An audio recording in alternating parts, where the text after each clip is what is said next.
Hello दोस्तों, good morning. आप लोग का स्वागत है हमारे चैनल पे। और आज मैं लाई हूँ डेली करंट अफेयर में 19 जुलाई का करंट अफेयर। तो आज हम करेंगे 19 जुलाई का करंट अफेयर। तो बने रहिए मेरे साथ और करते हैं करंट अफेयर। और ये करंट अफेयर बहुत ही इंपॉर्टेंट होता है, जैसा कि मैंने बताया है कि सारे एग्जाम वन लाइनर जितने भी एग्जाम होते हैं, चाहे वन लाइनर हो या कॉन्सेप्चुअल या कोई भी एग्जाम हो, जो यूपीएससी का, यूपीपीसीएस का हो या फिर एसएससी सीजीएल, जो भी एग्जाम हो, सबके लिए इम्पोर्टेंट क्या है? Current affair. चाहे जो भी हो एग्जाम हो इंडिया का, सबके लिए करंट अफेयर बहुत ही इंपॉर्टेंट होता है। तो चलिए करते हैं करंट अफेयर। तो स्टार्ट करते हैं क्वेश्चन से। तो क्वेश्चन है, हाल ही में किस शहर को संघाई सहयोग संगठन की पहली सांस्कृतिक और पर्यटन राजधानी घोषित किया गया? तो कौन सी शहर है? वाराणसी, हरिद्वार, मनाली, शिमला। तो वह है वाराणसी। एक्सप्लेनेशन देखते हैं। वाराणसी संघाई सहयोग संगठन क्षेत्र का पहला शहर होगा जिसे संघाई सहयोग संगठन की सांस्कृतिक और पर्यटन राजधानी का रोटेटिंग शीर्षक दिया जाएगा। सदस्य देशों के बीच लोगों के संपर्क और पर्यटन को बढ़ावा देने के लिए संघाई सहयोग संगठन द्वारा एक नई रेटिंग पहल के तहत इसे 2022-23 के लिए राजधानी बनाया जाएगा। तो याद कर लीजिए इसको। अगला है, हाल ही में केंद्रीय कृषि मंत्री नरेंद्र सिंह तोमर ने खेती में नवीन प्रयोगों के लिए बाबू जगजीवन राम अभिनव किसान पुरस्कार से किसे सम्मानित किया? तो किसे सम्मानित किया? मनीष कुमार, शिवशंकर कुमार गुप्ता और रविंद्र मेटकर। तो रविंद्र मेटकर को सम्मानित किया गया। तो देखते हैं एक्सप्लेनेशन इनका। अ, महाराष्ट्र के अमरावती जिले के म्हासला गांव के किसान रविंद्र मेटकर को खेती में नवीन प्रयोगों के लिए बाबू जगजीवन राव अभिनव किसान पुरस्कार से सम्मानित किया गया। नई दिल्ली में भारतीय कृषि अनुसंधान परिषद के 94वें स्थापना दिवस के अवसर पर केंद्रीय कृषि मंत्री नरेंद्र तोमर ने एक समारोह में उन्हें पुरस्कार प्रदान किया। रविंद्र मेटकर को पुरस्कार में 1 लाख रुपए नकद और प्रमाण पत्र दिया गया है। अगला क्वेश्चन है, हाल ही में भारतीय नौसेना की 10 किलो श्रेणी की किस पनडुब्बी को 35 साल की सेवा के बाद सेवा मुक्त कर दिया गया? आईएनएस गोमती, आईएनएस सिंधु ध्वज, तो आईएनएस खुखरी, आईएनएस राजपूत। तो आईएनएस सिंधु ध्वज को। तो आईएनएस सिंधु ध्वज जो है भारतीय नौसेना की 10 किलो श्रेणी पनडुब्बी आईएनएस सिंधु ध्वज जो है 35 साल की सेवा के बाद सेवा मुक्त कर दिया गया है। और पूर्वी नौसैनिक कमान के flag officer commanding in chief chief vice admiral Vishwajit Das Gupta इस अवसर पर आयोजित समारोह के मुख्य अतिथि थे। ठीक है, अगला देखते हैं। हाल ही में यात्रियों को उनके अधिकारों को जानने में मदद करने के लिए किसने एविएशन पैसेंजर चार्टर लॉन्च किया? तो Japan, America, Bharat, United kingdom. तो यूनाइटेड किंगडम ने।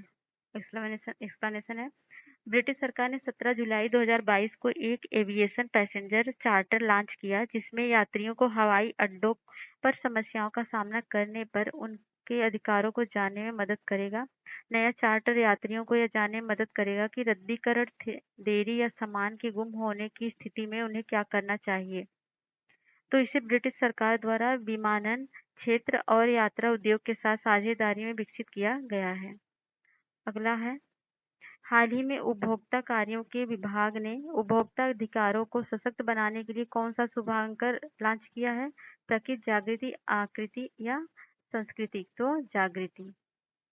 तो देखते हैं, उपभोक्ता कार्यों के विभाग ने उपभोक्ताओं को सशक्त बनाने और उनके अधिकारों के प्रति जागरूकता पैदा करने के लिए शुभांकर जागृति को लॉन्च किया है। इसे एक सशक्त उपभोक्ता के रूप में पेश किया जाएगा जो उपभोक्ता अधिकारों के बारे में जागरूकता फैलाएगी और उपभोक्ता की समस्याओं का समाधान करेगी। शुभांकर को उसके सभी मीडिया अभियानों में टैगलाइन जागो ग्राहक जागो के साथ प्रदर्शित किया जाएगा। अगला है, हाल ही में राष्ट्रीय ई गवर्नेंस सेवा वितरण आकलन में केंद्रीय मंत्रालयों के पोर्टल के तहत किस मंत्रालय को वेबसाइट का पहला स्थान दिया गया है? ग्रामीण विकास मंत्रालय, राष्ट्रीय अपराध रिकॉर्ड ब्यूरो या गृह मंत्रालय या रक्षा मंत्रालय। तो किसको दिया गया है?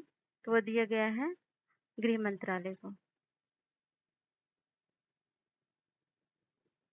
Sorry sorry. गृह मंत्रालय को। ठीक है, तो देखते हैं, राष्ट्रीय ई गवर्नेंस सेवा वितरण आकलन में केंद्रीय मंत्रालयों के पोर्टल के तहत गृह मंत्रालय की वेबसाइट को पहले स्थान पर रखा गया है।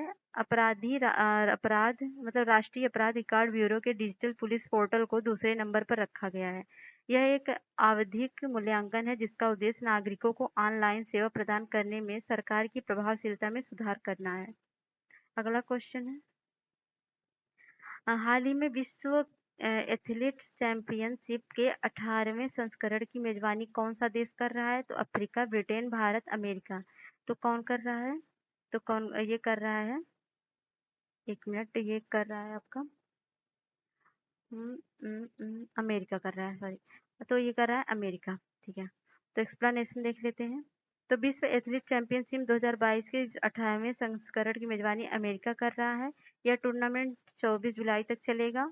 10 दिवसीय भव्य खेल आयोजन 200 से अधिक देशों का प्रतिनिधित्व करने वाले 2000 एथलीटों की मेजबानी भी करेगा। भारत के लिए ओलंपिक भाला चैंपियन नीरज चोपड़ा देश की कमान संभालेंगे। अगला क्वेश्चन है, हाल ही में कोलकाता में चौथा P-17A स्टील्थ फ्रिगेट दूनागिरी किसके द्वारा लॉन्च किया गया? अमित शाह, राजनाथ सिंह, नरेंद्र मोदी या अर्जुन मुंडा? तो राजनाथ सिंह। तो रक्षा मंत्री राजनाथ सिंह ने 15 जुलाई 2022 को कोलकाता में चौथा P-17A स्टील्थ फ्रिगेट दूनागिरी को लॉन्च किया है। Project 17A frigate garden rich shipbuilders limited द्वारा बनाया गया है। P-17A class P-17 Shivalik class का उत्तरवर्ती पोत है जिसमें बेहतर स्टील्थ फीचर और उन्नत हथियार है। पहले 2 P-17A जहाजों को 2019 और 20 में लॉन्च किया गया था, जबकि तीसरा जहाज मई 2022 में लॉन्च किया गया था। अगला क्वेश्चन है, हाल ही में 41वां विला डी बेनार्स्क इंटरनेशनल शतरंज ओपन टूर्नामेंट किसने जीता?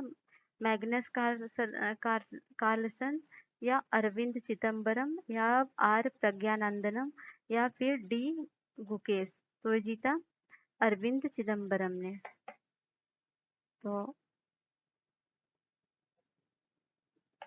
आगे देखते हैं। तो भारतीय ग्रैंड मास्टर अरविंद चिदम्बरम ने 41वें विडा की वेनास्क इंटरनेशनल शतरंज ओपन का खिताब जीता। अरविंद चिदम्बरम क्या थे? भारतीय राष्ट्रीय चैंपियनशिप भी जीते थे।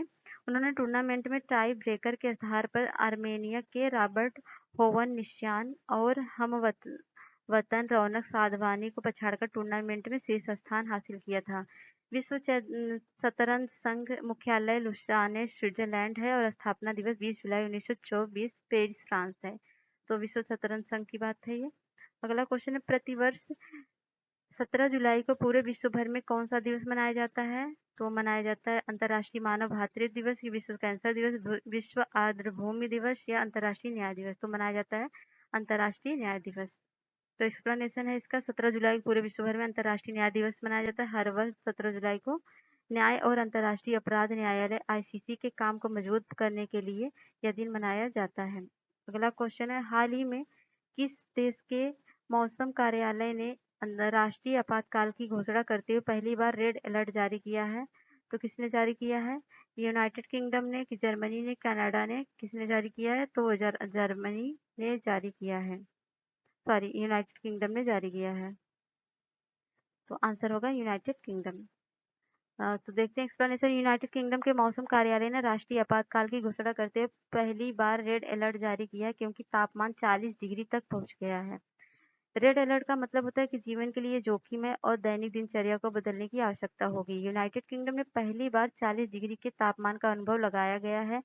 उत्तरी अफ्रीका से उत्पन्न होने वाली हीट वेव पूरे यूरोप में फैल रही है और इससे फ्रांस और स्पेन में दावानलों को भड़का दिया गया है। तो ये वहां पर ठंड मौसम रहता है लेकिन 40 डिग्री सेंटीग्रेड चला गया है। हाल ही में सर्बिया में आयोजित पैरासीन ओपन व शतरंज टूर्नामेंट 2022 किसने जीता? तो किसने जीता? ये जीता आर प्रज्ञानंदन ने। किसने? आर प्रज्ञानंदन ने। तो देखते हैं। तो भारतीय ग्रैंड मास्टर आर प्रज्ञानंदन ने सर्बिया में पैरासीन ओपन ए शतरंज टूर्नामेंट 2022 जीत लिया है। 16 वर्षीय इस खिलाड़ी ने 9 दौर के मुकाबले में 8 अंक हासिल किया और जबकि अलेक्जेंडर पेड के 7 अंक के साथ दूसरे स्थान पर रहे।